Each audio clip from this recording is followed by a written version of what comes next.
Tenga temor de Jehová, tenga temor del Señor.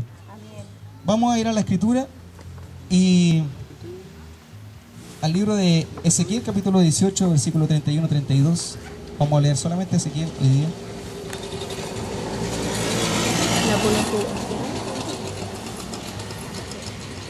Y esta escritura, esta porción de la palabra, yo ya la leí en el primer día. Capítulo 18, versículo 31. Versículo 31. 18, 31. La leí el primer día, pero ya cuando estamos en el quinto día, parece, comienza a ser más revelado, a entender lo que quiere decir la Escritura, a entender lo que quiere decir la palabra. Porque a lo mejor al principio, y el comentario general, al menos lo que yo he escuchado, es que esta convención ha sido diferente a otras y que ha sido muy dura. Y qué bueno que sea así. Yo digo, gracias, Señor, porque nos deja desnudo, como decía en la oración, y saca de verdad lo que tenemos en nuestro corazón. Y ese es el propósito de la palabra. No que nos entretengamos en ilusiones que nos van a llevar a la condenación eterna, sino que seamos verdaderos delante del Señor, y que cuando Dios nos pese, podamos ser hallados siervos fieles al Señor. Así es que he escuchado que como digo, que la convención ha sido un poco dura, pero alégrese, hermano, alégrese en eso. Alégrese de que usted ya no va a ser igual.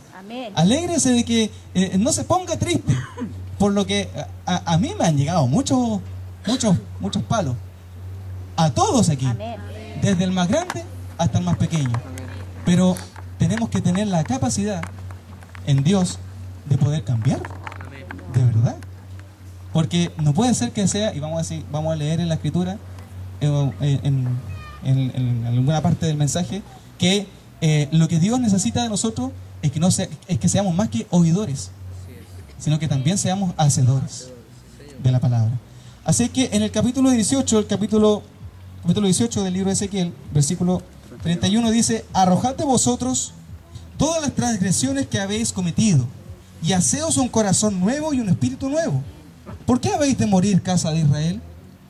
Entonces, yo reflexionaba en esto y le decía, Señor, ¿lo vuelvo a repetir o no lo vuelvo? Sí, lo vuelvo a repetir. ¿Sabe por qué? Porque Dios nos está dando un corazón nuevo. Amén. Y un espíritu renovado. Aleluya.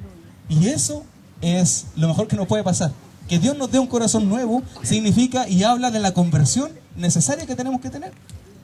Hemos hablado de arrepentimiento y nos ha dolido hasta las entrañas, como decía yo también al principio, en el primer día. Nos hemos comido este rollito. Y este rollito ha sido miel al paladar. Pero ya hasta el quinto día de la convención, ya parece que comienza a bajar un poquitito y llegar al estómago. Y es ahí cuando comienza a doler un poco. Ha dolido. Ha dolido el rollito, la palabra. Pero ¿sabe qué, hermano? Dios nos está dando un corazón nuevo. Amén. Y un espíritu renovado. Y eso es motivo de gran alegría, gozo, y que nosotros podamos decir, adorar al Señor y darle gloria al Señor, porque no éramos merecedores, porque no éramos dignos, no teníamos por dónde. Si nuestro camino era directo al despeñadero, a morir así. Pero Dios vino con su palabra, nos tiene aquí, nos tiene apartado en un retiro. Estamos en la punta del cerro, literalmente, pero en la punta del cerro, en los montes, en los altos, el Señor le plació traer a esta manada pequeña para cambiar sus corazones, para volver su rostro al Señor. Y eso es motivo de alegría. Y lo otro importante es que es fundamental, importantísimo que nosotros sepamos guardar lo que Dios nos dio. Que se relaciona con lo que le acababa de decir, de que tenemos que alegrarnos en el Señor, de que Dios nos cambió y todo eso. Sí, está bien, y Dios nos dio un corazón nuevo y todo el tema. Pero la palabra dice ahí, el Señor Jesús hablándoles a sus discípulos por medio de una parábola, les dice, mira, cuiden la parábola de la semilla. Dice que una semilla cayó a la ladera del camino, ¿cierto? Otra cayó en buena tierra, otra cayó entre espinos, ¿cierto? Otra cayó y así, usted la conoce. Pero fíjese que ¿de qué nos habla eso? De que nosotros tenemos que tener necesariamente que guardar lo que Dios nos dio.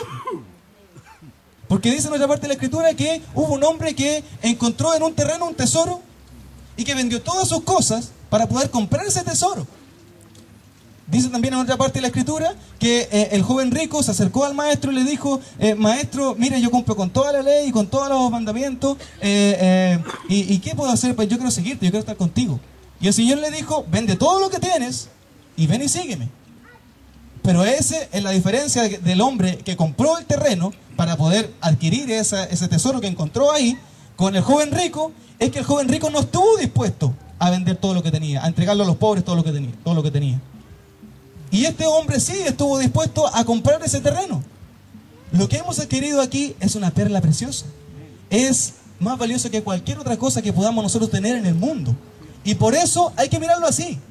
La salvación, la redención, lo que Dios nos ha dado aquí en este lugar, en este tiempo, es algo de lo cual nosotros tenemos que estar vigilantes, atentos, y no dejar que ningún pensamiento humano, satánico, del diablo, demoníaco, nos robe lo que Dios nos ha dado. Y no permitir ni que ni pensamiento, ni un afán tampoco, ni afán del trabajo, afán de la familia, afán del dinero, ningún afán ahogue lo que Dios nos ha dado.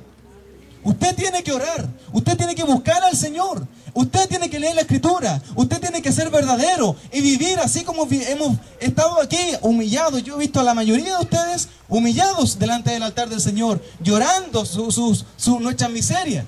Nosotros hemos estado todos en esa condición, así reconociendo lo que somos. Pero no puede ser que estemos aquí solamente en esa condición, sino que debe ser permanente en nosotros esa condición. Permanente búsqueda, permanente arrepentimiento, permanente quebranto, permanente humillación delante de Dios. ¿Sí o no? Amén. Y a veces nosotros no consideramos eso, no consideramos la armadura, no consideramos la sangre de Cristo.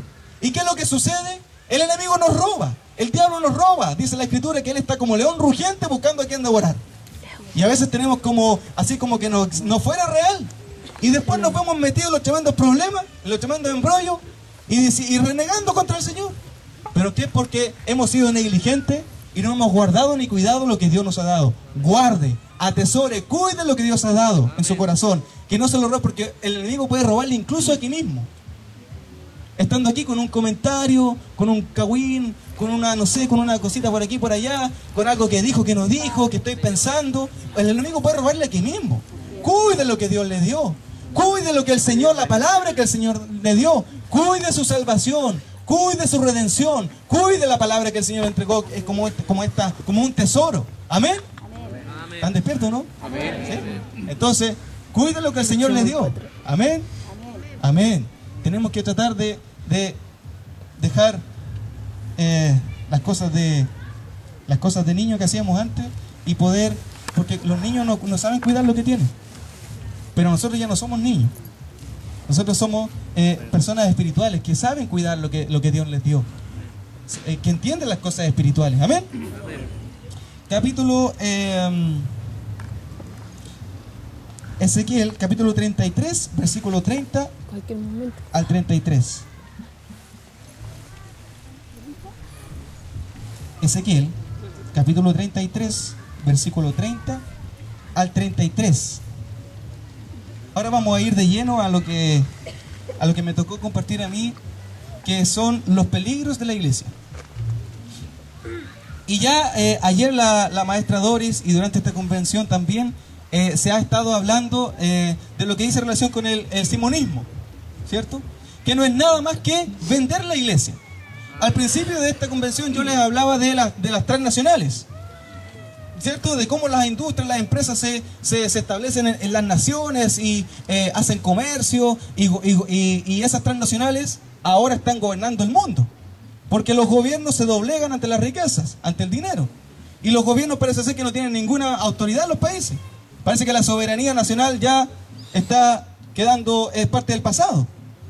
Porque también nos ha sucedido aquí, hay un ejemplo claro ahí, en el caso de nosotros, en el caso de la soberanía nacional de Chile, que pretende establecer el matrimonio homosexual, ¿cierto?, entre personas del mismo sexo. Y las presiones internacionales son fuertes de los organismos internacionales para que en Chile sí haya matrimonio homosexual. Porque ese tipo de leyes son condición para que el Banco Mundial preste dinero o no preste dinero a los estados, a los gobiernos, a las naciones. De manera que los gobiernos del mundo se han rendido al poder de las transnacionales. Las transnacionales, ya les daba un ejemplo como fue la vela. Y así un montón de otras transnacionales, esas chilenas. Pero hay otras que son extranjeras y que tienen mucho peso aquí en Chile y que finalmente terminan gobernando los países. Es el poder del dinero el que termina gobernando los países. Y me tomo todo este tiempo para poder explicarle lo que es la transnacional y sus influencias, porque fíjese que la iglesia se ha convertido en una transnacional. La iglesia se convirtió en una transnacional. Y vemos nosotros que, el ministerio Ronnie Chávez, no es el ministerio del Señor, es el ministerio de Ronnie Chávez. Y Ronnie Chávez tiene, como decía la pastora Ana, la profeta Ana, tiene tentáculos por todos lados. Te parecía la iglesia católica. La iglesia evangélica hoy día ha cedido a la influencia del nuevo orden mundial, del ecumenismo, y se ha transformado en una transnacional. Es decir, se vendió. La iglesia evangélica se vendió. La iglesia del Señor se vendió. ¿Y esa es la función de la iglesia? No. Lo hemos venido conversando aquí por largo rato ya, y cada una de las administraciones y de las predicaciones ha sido como en dos sentidos. Por uno, nuestra vida, ¿no? El arrepentimiento nuestro, ¿cierto? Pero por otro lado, la función de la iglesia, la tarea de la iglesia, y la ley, cómo es el culto, el orden del culto, cómo es cómo es ser iglesia, qué es ser iglesia.